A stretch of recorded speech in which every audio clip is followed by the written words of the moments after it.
गजा war room में ताज़ा तरीन अपडेट्स के साथ हाजिर हैं और सबसे पहली अपडेट यह है कि इसराइल ने गजा पर फजाई और बहरी हमले के बाद जमीनी हमले की तैयारी शुरू कर दी है। इसराइली वज़ीर आज़म ने जंग के अगले मरहले की धमकी दे दी है। इसराइली अखबार ने दावा किया है कि 10,000 इसराइली फौजियों के गजा पर जमीनी हमले और कब्जे का मंसूबा बनाया गया है। महदूद मुद्दत के लिए गजा को कंट्रोल किया जाएगा।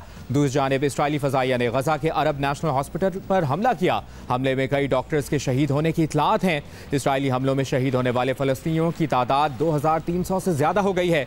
इसराइली हमलों में शहीद फलस्तीनियों की मैयतें रखने के लिए अस्पतालों के मुर्दा खानों में जगह कम पड़ने लगी है। शोहदा की मैयतों को आइसक्रीम ट्रक्स और रेफ्रिजरेटर गाड़ियों में रखा जाने लगा है। और एक और अपडेट यह है कि अमरीकी वज़ीर ख़ारजा एंटनी ब्लिंकन ने रियाद में सऊदी वली अहद मोहम्मद बिन सलमान से मुलाकात की है, जिसके बाद एंटनी ब्लिंकन मिस्र पहुंच गए हैं। सदर अब्दुल फत्ताह सीसी से मिले। मिस्री सदर ने गजा की सिविलियन आबादी पर इसराइली बमबारी को मुस्तरद कर दिया। कहा इसराइल अब इज्तिमाई सज़ा पर उतर आया है। एंटनी ब्लिंकन कल दोबारा इसराइल जाएंगे। दूसरी जानिब अमरीकी कौमी सलामती मुशीर जैक सुलेमान ने कहा है कि गजा के फ़लस्तीनी वक़ार, तहफ़्फ़ुज़ और सलामती के हकदार हैं। इसराइल को शहरियों के लिए खुराक, पानी और तहफ़्फ़ुज़ का एहतराम करना चाहिए। इसराइल फ़लस्तीन तनाज़े में ईरान के बराह रास्त मुलव्वस होने का इम्कान नज़रअंदाज नहीं कर सकते।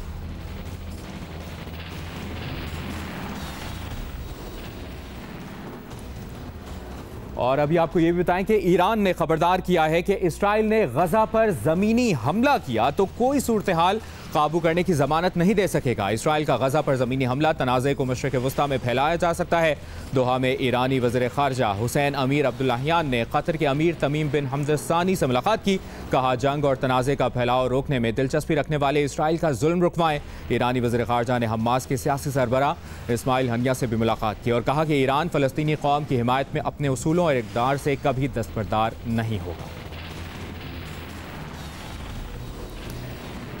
इसराइली अखबार ने दावा किया है कि इसराइल ने जनूबी गजा को पानी की फराहमी दोबारा शुरू कर दी है। इसराइली अखबार के मुताबिक इसराइली वज़ीर आज़म नेतन्याहू और अमरीकी सदर जो बाइडन इस बात पर मुत्तफिक हो गए हैं कि इसराइल जनूबी गजा को पानी दोबारा फराहम करेगा।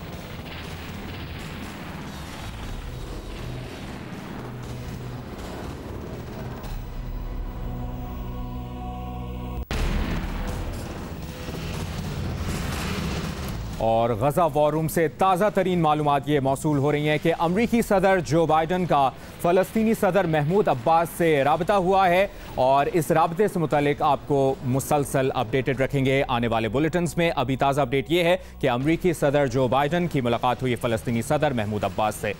वॉर रूम से अब तक के लिए इतना ही। आप जियो न्यूज़ के साथ रहिए।